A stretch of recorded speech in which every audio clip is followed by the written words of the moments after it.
CMR శ్రావణం sale up to 61% of.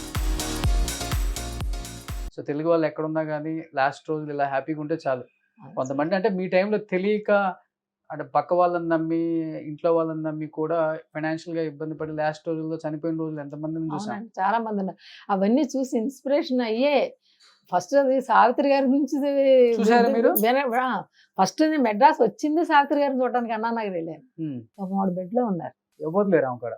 అంటే ఉన్నారు వాళ్ళ చుట్టాలు ఎవరు, కానీ ఎవరు పట్టించుకునే వాళ్ళు లేరు. ఆ రూమ్ తలుపులేసేసి ఇంత చిన్న ఒక కిటికీ ఉంటుంది, ఆ కిటికీ తీస్తారు, అందులో చూడటమే ఉంది ఓకే. వచ్చిన వాళ్ళు.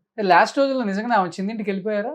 చిన్న ఇంటికి వెళ్ళిపోయారు. ఒక చిన్న flat, double bedroom flat, single bedroom flat, కానీ ఆవిడ రూమ్ లో ఉండేవారు మంచం మీద. అంటే ఆమె చూడటానికి ఎవరైనా ఆర్టిస్టులు వస్తే ఎలా చూడాలి? ఒక కిటికీ ఓపెన్ చేసి పెడతారు, మన ఆ కిటికీలను చూసి ఎలా వెళ్ళిపోవడమే బయట నుంచి పెట్టి. ఆమె కోమలో ఉంటారు, అలానే అంతే ఉంటారు, అంతే. కళ్ళు తెరవదండి. మీరు చూసినప్పుడు ఎలా ఉన్నారు ఆమె? చిన్న పసిబిడ్డలాగా అయిపోయింది, చిన్న పిల్లలా అయిపోయింది, బాగా ఒళ్ళంతా ఇదైపోయింది, షింక్ అయిపోయింది, అయిపోయి చిన్న పిల్లలా ఇంత పిల్లలా అయిపోయింది.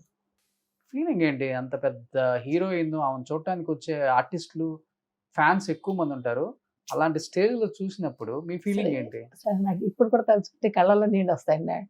ఎంత మంచి ఆర్టిస్ట్ అండి. అంటే ఆవిడ ఫ్యూచర్ ప్లాన్ కరెక్ట్గా సినిమాలో చేసినంత గొప్పగా ఆవిడ జీవితాన్ని సరిదిద్దుకోలేకపోయారు ఆవిడ.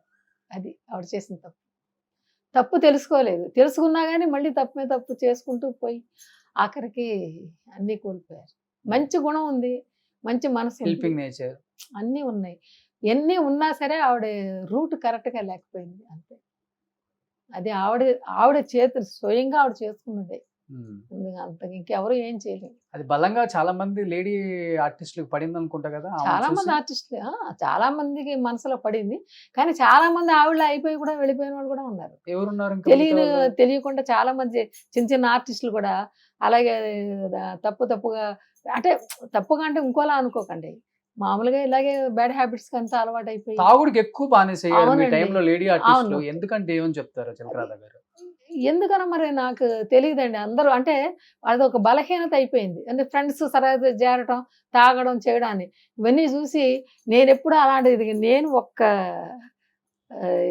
గిరిగి వేసుకుని దాంట్లోనే ముడిపోయింది. నాకు ఈ రోజు నాకు ఒక్కపొడి వేసుకునే అలవాటు కూడా లేదండి.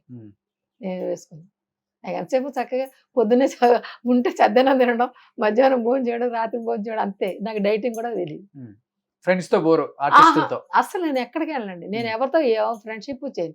ఆ లొకేషన్ లో చూసినంత వరకు హాయ్ అంటే హాయ్, తర్వాత వాళ్ళెవరో నేనెవరో. నేను ఎవరింటికైనా వెళ్తూ ఉంటానంటే అది ఫస్ట్ అన్నపూర్ణ గారి ఇల్లు, తర్వాత కృష్ణవేణి ఇల్లు, అంతే నా ఫ్రెండ్. ఇప్పుడు కూడా నాకు ఫ్రెండ్స్ ఎవరు ఉండరండి, నాకు ఫ్రెండ్ అమ్మాయి ఒకతే, నేను ఎవరింటికి వెళ్ళను. అంతే చెప్పుకోవడం,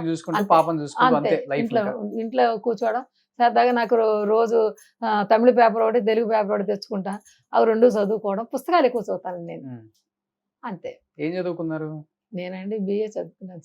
BA చదువుకొని అవకాశాల కోసం అంటే అదే అవకాశం కాదు, లా చదువుదాన్ని కూడా ఒక మనసులో పెట్టుకుని ఇక్కడ దాకా వచ్చా. లా చదవాలని నాకు చాలా ఇంట్రెస్ట్.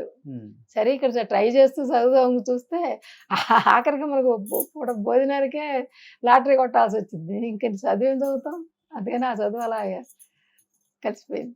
సో ఎనీహౌ అన్ని చూసొచ్చారు, అన్ని పడ్డారు. సో లాస్ట్ రోజులు ఎవరైనా కానీ హ్యాపీగా ఉండాలని కోరుకుంటారు ఆర్టిస్టులు ముఖ్యంగా. సో కళాకారులు కళ్ళమ్మటి నీళ్ళు పెడితే తట్టుకోలేరు మిమ్మల్ని ప్రేమించే అభిమానులు అందరూ, అంటే ఎవరైనా కానీ. సో ఇలానే హ్యాపీగా ఉండండి, పాపను బాగా చూసుకోండి, సంతోషంగా ఉండండి, ఆరోగ్యంగా ఉండండి.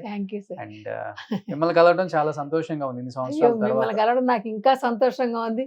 ఇన్ని సంవత్సరాల తర్వాత ఒక ఇంటర్వ్యూ మళ్ళీ నేను ఇచ్చి నా కష్టాన్ని, నా సుఖాన్ని అన్నీ మీరు అడిగి తెలుసుకుని, ఒక తోడబుట్టిన వాళ్ళలాగా నన్ను అన్ని అడిగి చక్కగా సంతోషంగా ఉండమని చెప్పింది నాకు నిజంగా చాలా ఎంతో ఆత్మీయులను చూసిన ఫీలింగ్ లో ఉన్నాను నేను. Thank you. అదే నేను ఎప్పుడు చెన్నై వచ్చినా పాత వాళ్ళని ఎప్పుడు పలకరించే ప్రయత్నం చేస్తాను. తప్పనిసరిగా ఎప్పుడు వచ్చినా మీరు మా ఇంటికి రండి, ఇలా అర్జెంట్ గా రాకుండా కొంచెం ముందుగా రండి. మా ఇంట్లో భోజనం కూడా చేసేయాలండి, నేను వంట బాగానే చేస్తానండి, భయపడకండి. డెఫినెట్ గా అండి. Thank you so much Radha గారు. Thank you sir. సుమన్ టీవీలో మీ పర్సనల్ అండ్ బిజినెస్ ప్రమోషన్స్ కోసం కింది నెంబర్కి కాంటాక్ట్ చేయండి.